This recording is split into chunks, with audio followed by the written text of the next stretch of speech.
choix tu fis en moi.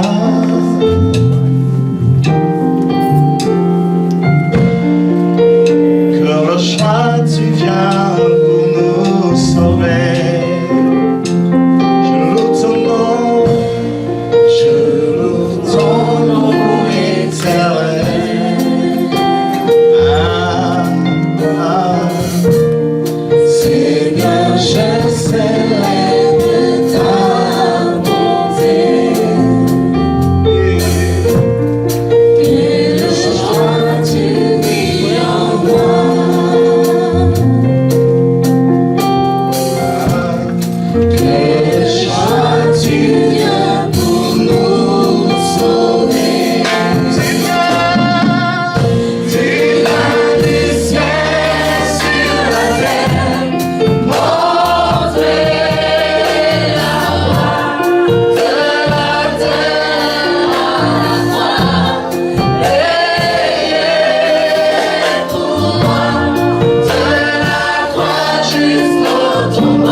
Omnipotent.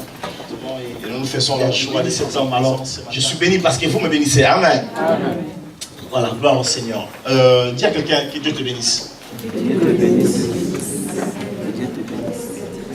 Ne dis pas comme une salutation normale, dis-lui vraiment comme une bénédiction profonde. Dis-le encore.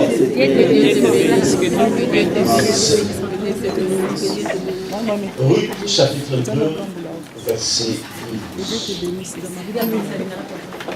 Dans l'Ancien Testament, Ruth, chapitre 2, verset 12. J'aimerais lire les Écritures, donc j'ai commencé à ouvrir.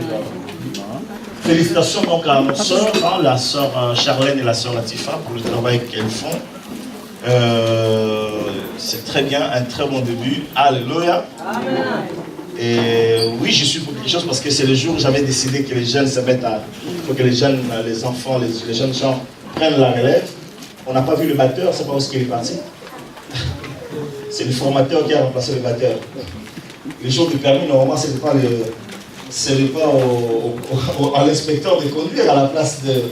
Voilà. Mais en tout cas, merci, vous avez gagné une très très belle voix, n'est-ce pas? Amen. Si vous avez filmé, gardez-les en souvenir. Lorsqu'elles seront des grandes stars de l'évangile, vous pouvez leur sortir en disant, regardez là où vous étiez, hein? C'est génial. Ruth chapitre 2, verset 12, la Bible déclare ceci: que l'Éternel te rende ce que tu as fait et que ta récompense soit entière de la part de l'Éternel, le Dieu d'Israël, sous les ailes duquel tu es venu te réfugier. Les dieux d'Israël, sous les ailes duquel tu es venu te réfugier. Ce matin, j'aimerais partager avec vous sur ce thème que j'ai intitulé « À l'ombre de tes ailes ». À l'ombre de tes ailes. Merci beaucoup. À l'ombre de tes ailes. On peut le dire ensemble? À l'ombre de tes ailes. L'Éternel sous les ailes duquel tu es venu te réfugier. C'est bizarre d'entendre, bizarre, extraordinaire et même étonnant positivement d'entendre Boaz dire faire une telle déclaration, une telle parole qui vient de son cœur. Parce qu'ils étaient certainement touchés par l'attitude que cette jeune femme, jeune veuve, avait manifesté vis-à-vis de sa belle-mère qui elle-même était veuve. Alors, en fait, peut-être pour Ruth, c'était simplement le fait de pouvoir assister une belle-mère sur qui, le sort n'arrêtait pas de s'acharner, si je peux m'exprimer de la sorte. C'est-à-dire que Ruth, je te crois ici mon frère. Je me dis, il y a quelque chose qui manque. Donc Ruth, disais-je tout à l'heure, pour elle c'était comme un coup de main, peut-être par compassion ou par empathie, comme on aime le dire ici en France, que Ruth a continué à garder cette relation, ce lien avec sa belle-mère. Et pourtant, théoriquement, elle n'était plus sa belle-mère parce que la Bible dit la femme est liée, ou l'homme est lié à sa femme, ou la femme est liée à son homme tant que les deux vivent, n'est-ce pas? Mais quand l'un d'eux décède, tout est rompu, il n'y a plus rien qui le retient. Donc il n'y a rien qui retenait Ruth. Donc, certainement qu'elle était poussée par la compassion, peut-être qu'elle était poussée par l'empathie, à continuer à être avec Ruth. Cette phrase extraordinaire. Pour ceux qui sont en train de suivre la formation mardi, nous avons entendu notre sœur Andy, je pense que c'était Andy ou Latifa, je pense, qui l'a dit, mais en tout cas Andy qui a parlé de Ruth et qui avait dit cette phrase extraordinaire. Ruth qui a dit, là où tu iras, j'irai. Ton Dieu sera mon Dieu, ton peuple sera mon peuple. Hein? On le trouve dans le livre de Ruth. Mais qu'est-ce qui a fait que Ruth s'attache à cette femme? Nous allons nous attacher à quelqu'un dont nous avons un certain intérêt. La personne de temps en temps nous donne de la nourriture. La personne de temps en temps nous glisse une enveloppe de dîmes. Alléluia. Je ne suis pas comme ça, rassurez-vous. Alléluia. Amen. Donc je ne m'attache pas à quelqu'un parce qu'il donne. Quelle que soit la dîme que la personne apporte sur son offrande, si je dois lui dire la vérité, je dois lui dire la vérité. Alléluia. Ruth s'est attachée, on ne sait pas pourquoi. Elle-même ignorait pourquoi. C'est cette œuvre invisible de Dieu. J'aime la parole de Dieu parce que la Bible déclare ceci. De la même manière que tu ne sais pas comment se forment les os dans le ventre d'une mère pendant qu'elle porte l'enfant, tu ne connais pas l'œuvre de l'Éternel qui fait toutes choses. Lorsque nous ne savons pas ce que Dieu est en train d'opérer en sourdine, en secret, dans le silence, mais Dieu est réellement à l'œuvre. Cette femme s'est attachée à Noémie, une veuve qui n'avait rien. En fait, c'est deux personnes paumées qui se retrouvent. Alléluia. Il n'y avait pas une situation glorieuse. Mais la différence entre Naomi et les autres veuves de ce monde, du moins de son temps, était qu'elle était descendante d'Abraham. La différence entre un pauvre normal et un pauvre qui a Jésus-Christ, c'est que le pauvre qui a Jésus-Christ, c'est un descendant d'Abraham. Je vous amène son... La différence entre les piétons qui ont Jésus et ceux qui n'ont pas Jésus, c'est que les piétons qui ont Jésus, ce sont la descendance d'Abraham. Pourquoi je dis cela? Parce que nous ne voyons pas la vie de la même manière. Lorsque les gens me considèrent comme étant pauvre, Dieu me juge que je suis riche. Et ce que Dieu dit est plus vrai que ce que moi-même je suis en train de vivre. C'est avec moi? Ce que Dieu dit sur toi est plus réel que ce que toi-même tu es en train de dire sur toi-même.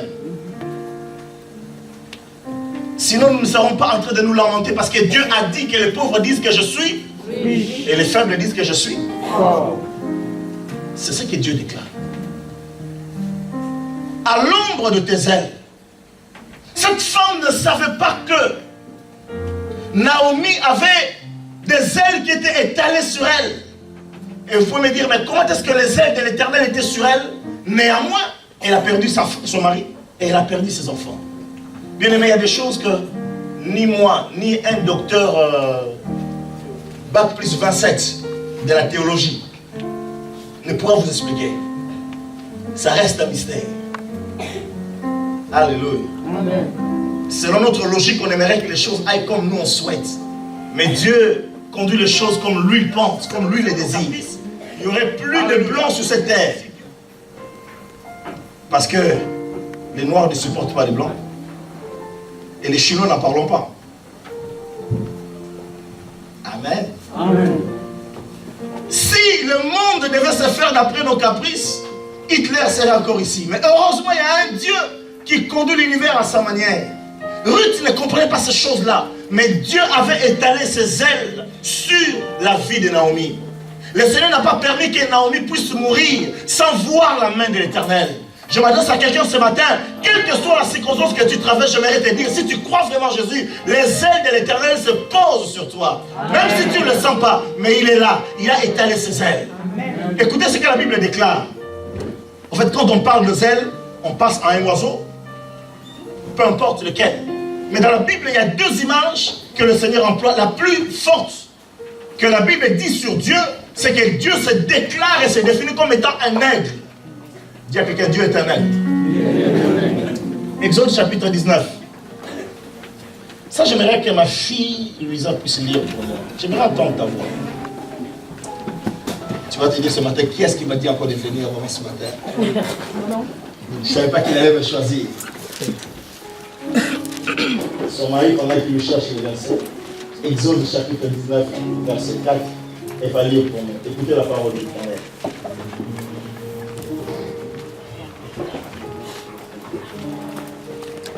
Vous avez vu ce que j'ai fait à l'Égypte, et comment je vous ai porté sur les ailes d'aigle et emmené vers moi. Répète, s'il te plaît. Écoutez bien. Vous avez vu ce que j'ai fait à l'Égypte, et comment je vous ai porté sur des ailes d'aigle et emmené vers moi. Ok. Vous avez entendu la parole de Dieu? Amen. Alors, Dieu va dire à Israël, vous avez vu comment est-ce que j'ai agi au pays de l'Égypte?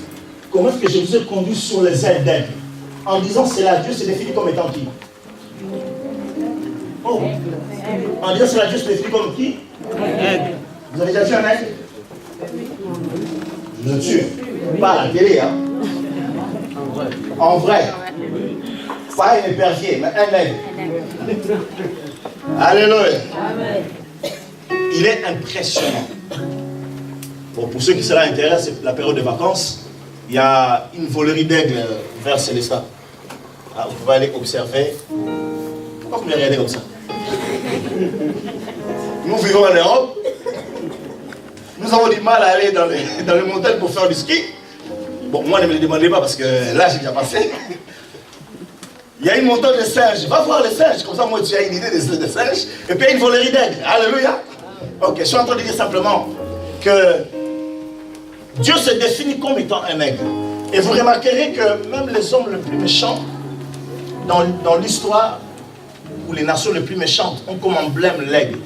Vous prenez les publicités des prophètes d'aujourd'hui, je ne critique personne, je suis ni pour ni contre, chacun fait comme il veut, mais la plupart des prophètes, vous allez voir, ils ont sur leurs affiches un aigle en vol. Hein? C'est une image qui attire. Alors, si Dieu se définit comme un aigle, c'est qu'il y a une vérité spirituelle, il y a une vérité biblique à comprendre et à tirer de cette leçon. La Bible dit, je vous ai conduit sur le vol d'aigle. Et Boaz va dire, sous les ailes, Dieu est venu te réfugier sous les ailes de l'Éternel. Nous ne le savons pas, mais chaque fois que nous invoquons le nom de Jésus, nous nous plaçons sous sa protection. Chaque fois que nous venons vers les dieux d'Abraham, d'Isaac et de Jacob, nous nous plaçons sous les ailes de ces grands aigles. Est-ce qu'on peut dire un grand amen? Et quand l'aigle nous couvre, vous savez, l'aigle c'est l'animal qui a l'un des oiseaux qui a le plus d'envergure. Je ne sais pas s'il y en a un autre qui a plus d'envergure que l'aigle. L'albatros, voilà, j'étais en train d'hésiter dans ma tête. L'aigle, quand il déploie ses ailes, déjà il est majestueux. Hein? L'aigle ne vole pas comme un pigeon. Alléluia. Ni comme un moineau. Il vole d'une manière majestueuse. L'aigle n'a pas sa demeure sur la plaine. L'aigle, vous ne le trouverez que sur les montagnes. Alléluia.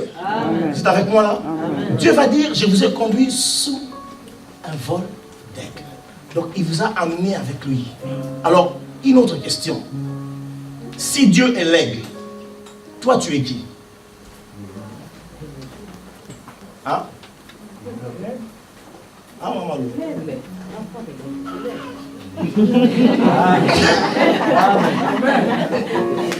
Vous avez entendu? Elle est l'enfant de l'aigle, donc elle est aigle. Est-ce qu'on peut dire amen? Se réfugier sous les ailes de l'Éternel, sous ton ombre. Ce qui veut dire également que lorsque nous nous appuyons sur Dieu, lorsque nous sommes en Dieu, nous trouvons en Dieu notre refuge. Vous savez, cette image de l'aigle, ça nous ramène lorsque nous allons dans le désert, alors que les enfants d'Israël étaient en train de sortir. Il faisait tellement chaud, comme aujourd'hui d'ailleurs. Vous êtes avec moi là? Aujourd'hui encore ça va, il n'y a pas de soleil, mais hier, c'était terrible. N'est-ce pas? Amen. Les gens cherchaient de l'ombre. Il y en a que j'ai croisé qui sont en train de faire le... J'ai croisé une délégation de miel qui faisait le course sur le truc à la braderie hier. Qu'est-ce que vous avez acheté d'ailleurs? Quelque chose pour l'église, non? Non, c'était pas faux. Toute une délégation de sœurs qui étaient à la braderie hier. Mais il faisait chaud. Et quand il fait chaud, bien aimé, on a envie d'une chose, pas seulement de boire, mais éviter la chaleur en se mettant sous l'ombre. Et Dieu, lorsqu'il déclare, je vous ai conduit sur un vol d'aigle, c'est-à-dire qu'il a empêché, pendant leur traversée dans le désert, il a empêché que le soleil ne frappe les enfants d'Israël. Il étale ses ailes. Nous traversons la vie et nous sommes frappés par le soleil de la vie, par les attaques de différentes sortes. Mais Dieu sur nous étale ses ailes. Bien aimé, nous dormons, nous ne savons pas l'œuvre et le travail que le Seigneur fait. Souvent, nous nous plaignons parce que nous disons, oh mais Dieu, tu m'as abandonné. Bien aimé, mais quand tu dors, qui est-ce qui chasse les démons? Ce n'est pas toi, pendant que tu roupilles, pendant que tu ronfles. Psaume chapitre 121, verset 6. Ancien, tu peux lire pour nous.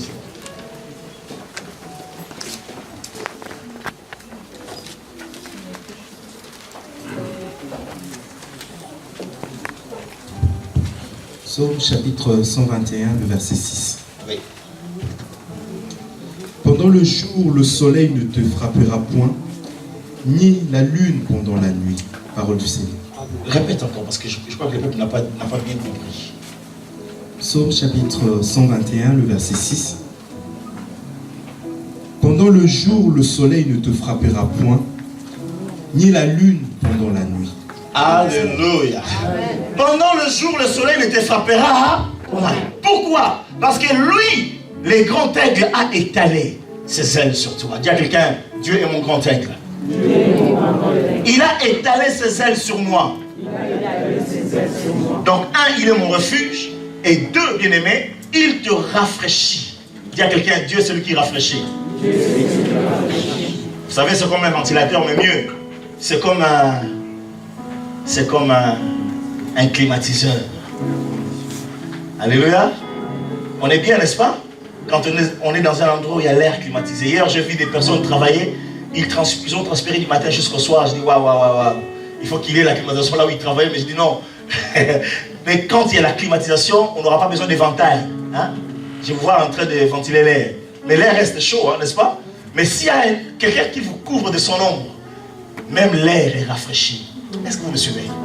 Je parle le langage spirituel, mais j'aimerais que nous comprenions ceci. Lorsque les amis de Daniel, Shadrach, Meshach, Abed-Nego, autrement dit, Azaria, Michael et qui d'autre? Leur vrai nom c'est comment? Qui connaît les vrais noms de Shadrach, Meshach, Abed-Nego?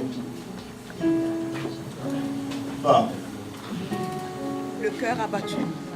Conduis-moi sur le rocher que je ne puis atteindre, car tu es pour moi un refuge, une tour forte en face de l'ennemi. 5. C'est ça. Je voudrais séjourner éternellement dans ta tente, me réfugier à l'abri de tes ailes. Amen. Est-ce qu'on peut dire Amen? Amen. Malgré la chaleur, on peut dire un grand Amen. Amen. Un Amen vitaminé. Amen. Un Amen qui fait jaloux à ton voisin. Amen.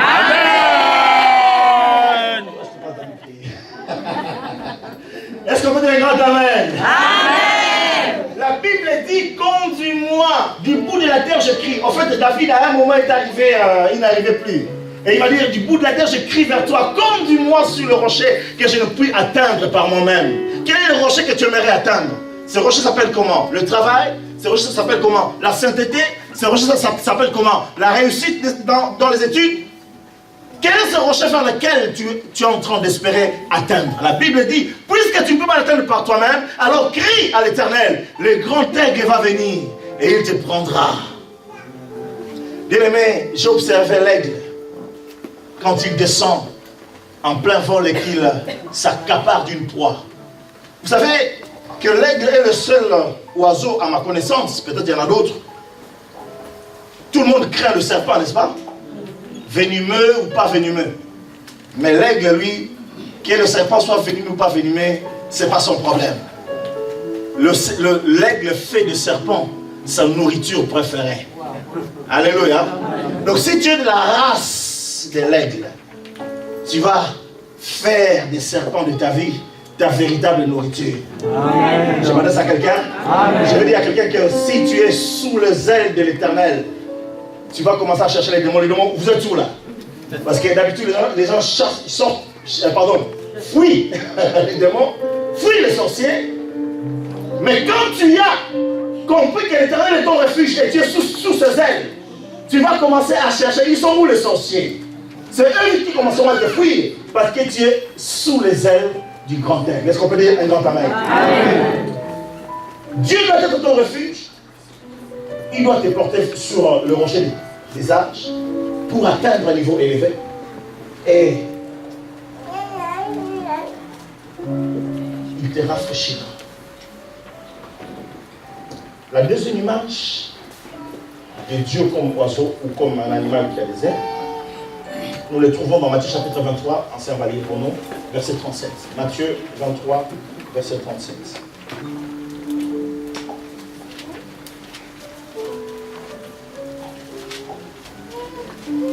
Jamais il sera l'agneau sur le trône. Je fléchis mes genoux. Tu peux lire, Matthieu chapitre 23, verset 37. Verset 37. Jérusalem, Jérusalem, qui tue les prophètes et qui lapide ceux qui te sont envoyés. Combien de fois ai-je voulu rassembler tes enfants, comme une poule rassemble ses poussins sous ses ailes, et vous ne l'avez pas voulu. Parole du Seigneur. Répète s'il te plaît la dernière phrase. Combien de fois? Combien de fois ai-je voulu rassembler tes enfants, comme une poule rassemble ses poussins sous ses ailes, et vous ne l'avez pas voulu. Alléluia. À l'ombre de tes ailes. Après l'aigle, merci beaucoup.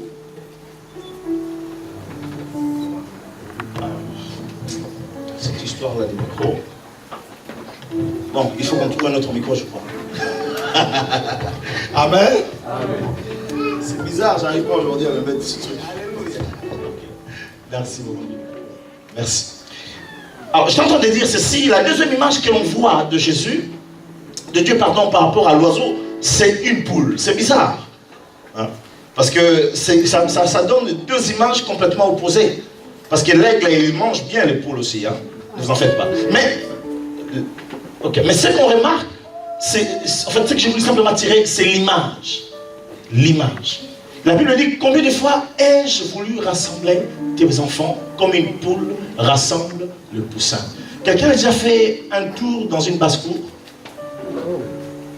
Hein? La sœur Charlène secoue la tête. C'est pas bien d'être en Europe, hein? Non, même si tu es en Europe, va un peu dans les campagnes alsaciennes, tu vas voir ceux qui élèvent les poules, le poussin, vous allez comprendre quelque chose. Une poule, Christ ne dit pas comme un coq. Vous êtes avec moi là? Mais Dieu parle d'une poule. Trouvez les fermiers autour de Strasbourg, il y en a. Et observez. Le coq, ce sont des manfoutistes. Mais la poule, quand elle a pondu ses œufs, et que les enfants ont éclos, elle protège les enfants. Je suis en train de dire ce matin, peut-être je ne parle pas des grandes choses ou des vérités. Il y a des gens qui cherchent des vérités, voilà, tirer un peu de... Je parle des choses simples ce matin. Ruth ne savait pas qu'elle était venue se réfugier sous les ailes de l'Éternel. En tant qu'aigle, le Seigneur nous fait de nous, donc nous sommes, comme sous un refuge.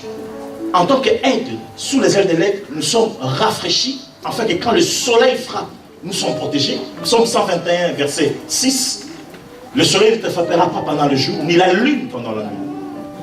En tant qu'aigle, le Seigneur nous amène sur le rocher que nous ne pouvons pas atteindre nous-mêmes. Et en tant qu'aigle, le Seigneur nous donne une audace, un courage, voilà, c'est plus simple, un courage que nous n'avons pas par nous-mêmes. Lorsque nous comprenons que nous sommes les aigles, nous n'allons pas nous laisser manger par les autres. Je parle à quelqu'un? C'est-à-dire que tu ne vas pas laisser les circonstances te manger, tu ne vas pas laisser les circonstances te faire peur. En tant qu'aigle, tu auras les déçus surtout. Parce que j'ai posé la question, si Dieu est l'aigle, nous sommes qui? Les aiglons. Est-ce que tu es un aiglon? Amen. Pourquoi il y a 2 ou 3 personnes qui disent Amen? Alléluia. Amen. Et là maintenant Dieu passe à un autre niveau en disant, j'ai voulu vous rassembler comme une poule rassemble ses enfants. Et si vous allez dans une basse-cour, j'ai eu la chance d'être né au bled, moi. Hein? Alléluia. J'ai élevé des cochons, j'ai élevé des moutons, j'avais des lapins, je m'en suis occupé. Je ne me suis jamais occupé des poules, mais j'ai vu comment ça se passait.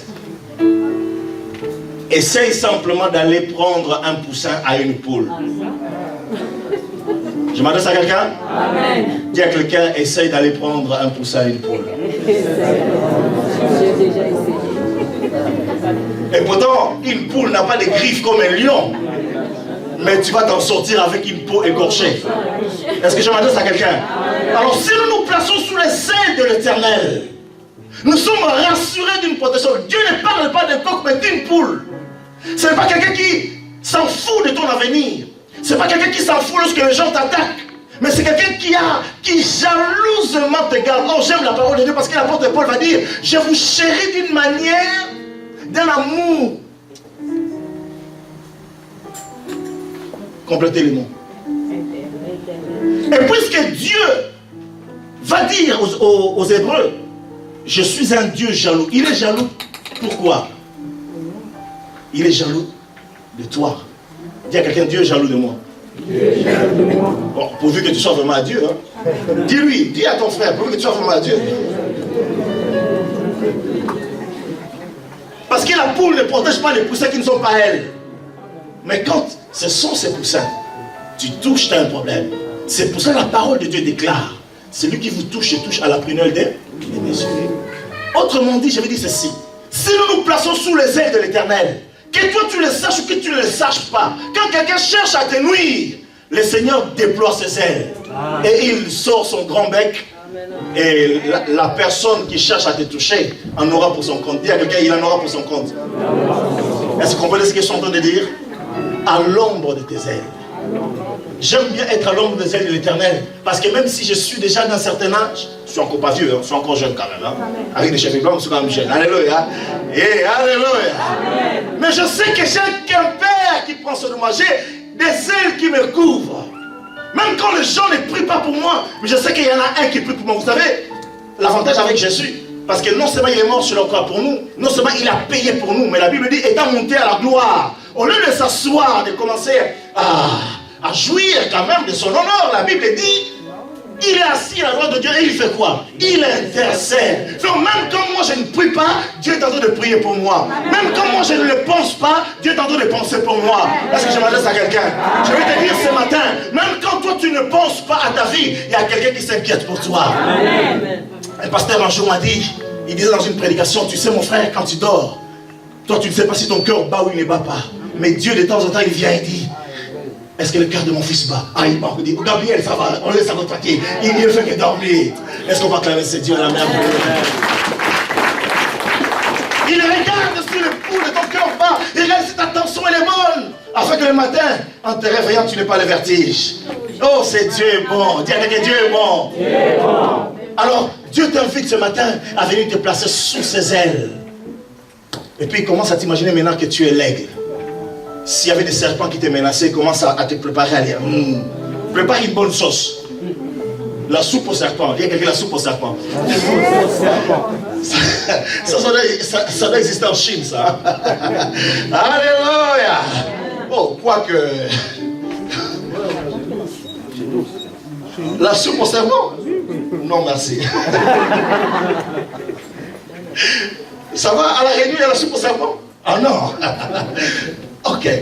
Donc prépare-toi parce que Dieu est ton grand aigle. Et tu es venu sous ses ailes. Et quand il te protège, personne ne peut te toucher. Non, nous avons un Dieu extraordinaire. Il nous défend d'une manière jalouse. Bien aimé, c'est pour cela l'Église a toujours existé et continuera à exister. Les serpents sont venus, les communistes. Les serpents sont venus, les nazistes. Les serpents sont venus, les extrémistes. Mais chaque fois, Dieu a protégé son Église. Les gens ont dit que la Bible va disparaître. Mais chaque fois, la Bible est le livre le plus lu au monde. Est-ce qu'on peut dire Amen?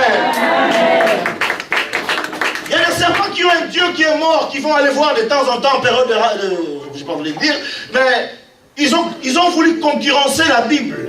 Ils ont créé la plus grande imprimante là, en Orient, pour sortir des livres entre guillemets saints. Mais ce n'est pas vraiment des livres saints, parce qu'un livre saint ne va pas encourager quelqu'un, un être humain, à tuer un autre humain. Mais écoutez, je suis seulement en train de dire ceci, c'est que lorsque les gens voudraient que la Bible se taise, même dans ce pays-là, la Bible est en train d'entrer. Comment expliquer, bien aimé? Non, c'est Dieu merveilleux. Comment expliquer que dans un pays, à 99,9%, disons 100%, ils ne croient pas, ils croient dans leurs prophètes. Mais les ministres un jour se réunissent en secret. Ils appellent une certaine femme qui s'appelle Joyce Meyer. Ils disent, parlez-nous de ces dieux-là. Nous t'avons suivi sur le satellite. Mais dans leur pays, on ne parle pas de Jésus. Parmi les ministres, Jésus est annoncé. Est-ce que vous comprenez? Amen. Il est le grand aigle. Dis à quelqu'un, Dieu est mon grand aigle. Donc même là où les gens s'opposent, quelqu'un m'avait dit au début de cette année, je crois que c'était le jour de mon anniversaire, tu peux dormir tranquille, c'est toi je crois. Je commence à apprendre à dormir tranquille, quoique... Alléluia! Parce que je sais que le grand aigle veille sur moi. Bien, vous avez déjà vu un enfant, c'est Gabriel va lui apparaître en disant, tu seras enceinte et tu enfanteras un fils. Tu l'appelleras Jésus. Marie dit, mais ça va. Je vais bien avoir un enfant, mais je ne connais pas d'homme. Parce que les calculs humains vite fait. Tu ne peux pas faire un enfant s'il n'y a pas un homme. Quelle que soit la science qui avance, mais ils ont toujours besoin de la sémence de l'homme pour avoir un enfant. Et puis la sémence de l'homme ne va pas sans l'ovule d'une femme. Il faut qu'il y ait les deux pour avoir un enfant.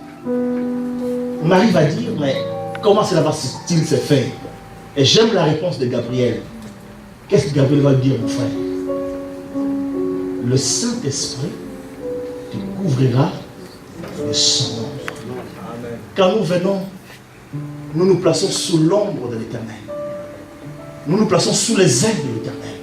Et que son ombre nous couvre. Les choses impossibles deviennent possibles. Les choses irréalisables deviennent réalisables. Là où il vous avait dit non, le Seigneur va dire comment? Oui. Et qui va s'opposer?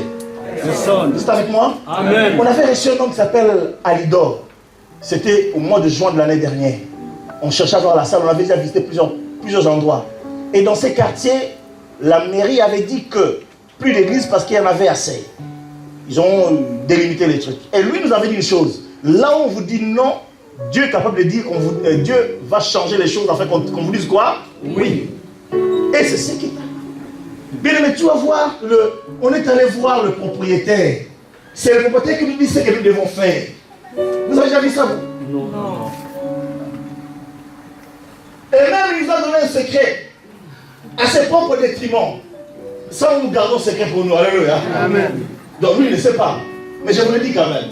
Lui-même va nous dire, mais vous pouvez également constituer votre propre société SCI. C'est ça, hein? SCI. Donc société, machin, immobilière. On a combien d'actionnaires ici? Vous savez, certaines choses peuvent se faire par la foi. Est-ce qu'on va dire amen? Ne sois pas fâché, hein? Tu as compris ce que j'ai dit là? Ça veut dire quoi? Petit détail. Voilà. Tu lui dis d'aller toucher là-haut, elle ne va pas y arriver. Mais tu lui prends un marchepied, elle peut atteindre. Est-ce que vous êtes avec moi? C'est le même verset qui dit, fais-moi atteindre les rochers que je ne puis pas atteindre. Alors qu'est-ce que Dieu va faire? Il va te placer des marchepieds. Mais ces marchepieds, ça j'aime la sagesse de Dieu. Ce sont tes ennemis. Ce sont les oppositions. Tout le monde réussit son bac au premier point, à première année. Toi, tu dois faire 3 ans pour avoir ton bac. Alléluia. Je m'adresse à quelqu'un ce matin. Amen. Tout le monde s'est marié à 22 ans, mais toi, tu as atteint 29 et demi. Il n'y a aucun homme qui te sollicite. Ça, c'est un marchepied. Tu continueras à tenir. Dieu est en train de te préparer pour que tu sois la femme de rêve de quelqu'un. Est-ce que tu m'adresses à quelqu'un? Parce qu'il y a des gens qui sont mariés, mais qui ne sont pas la femme de ses rêves à l'homme. Comme aussi il y a des hommes qui sont mariés. Donc pendant ces années d'attaque, d'opposition, Dieu est en train de cultiver, de travailler ton cœur pour que tu atteignes ce niveau-là. Ça, c'est le secret de la vie de l'aigle. Alors quand il y a les oppositions qui viennent, tu peux commencer spirituellement. Tu peux venir ici à l'église comme un fou. Déploie tes ailes. Ne fais pas comme Jackie Chan. Alléluia. Ne fais pas de plus de karaté. Mais déploie tes ailes spirituellement. Dis Seigneur, je commence à voler plus haut. Commence à te réjouir. La Bible dit, le Saint-Esprit te couvrira de son ombre. Alors, tu seras capable de concevoir. Le Saint-Esprit, quand il te couvre, quand les ailes de l'Éternel te couvrent, la Bible dit, il appelle à l'existence de choses qui n'existent pas. Il a fait sortir l'eau là où il n'y avait que le désert et les rochers. Il a fait marcher les paralytiques. Il a ressuscité le mort, dont Lazare 4 jours après. Si l'ombre du Tout-Puissant te couvre, bien-aimé, si tu es sous ses ailes, toute chose devient possible. Dis à quelqu'un, toute chose devient possible. Maintenant, j'aimerais que tu réfléchisses en toi-même. Est-ce que toute chose vraiment devient possible en toi? J'aimerais que tu réfléchisses. Est-ce que la guérison est possible? Non, je ne peux pas entendre d'amen. J'aimerais que tu réfléchisses. Est-ce que la guérison est possible?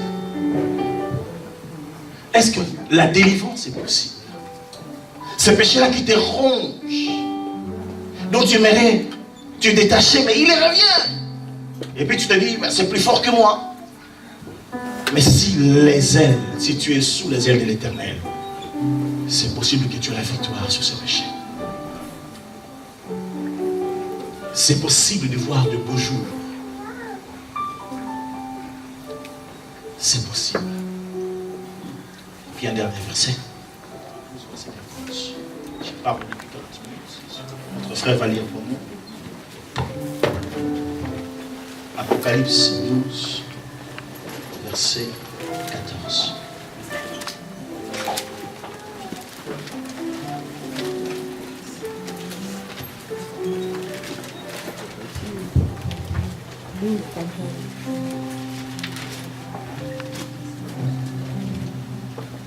Apocalypse 12, verset 14. Chapitre 12, le verset 14. Et les 2 ailes du grand aigle furent données à la femme, afin qu'elle s'envole au désert, vers son lieu, où elle est nourrie un temps, des temps, et la moitié d'un temps, loin de la face du serpent. Parole du Seigneur. Je peux répéter parce que ça coupait. Apocalypse chapitre 12, verset 14.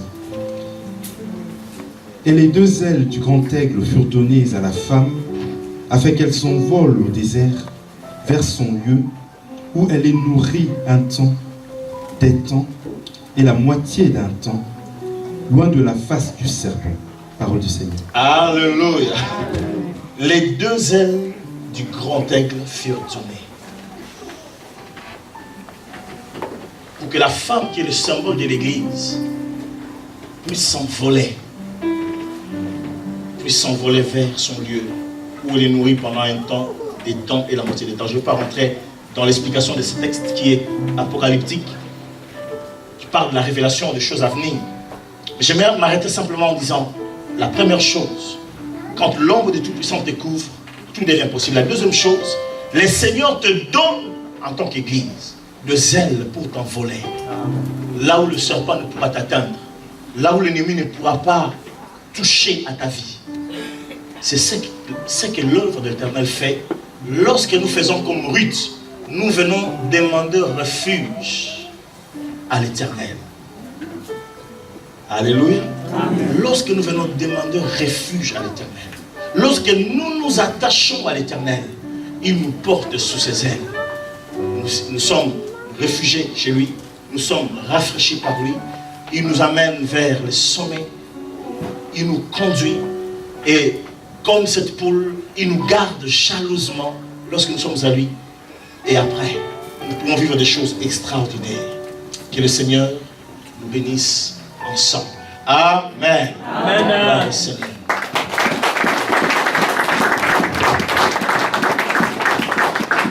On va se mettre debout.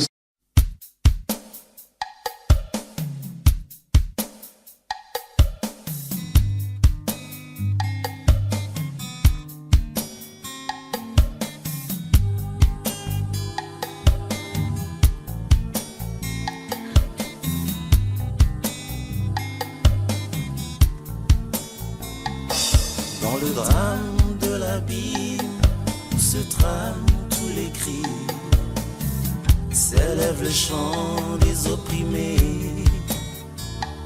Sous le poids du désespoir, dans le noir de leur déboire, s'élève le cri des condamnés. Une image qui frémit sous la rage de l'ennemi.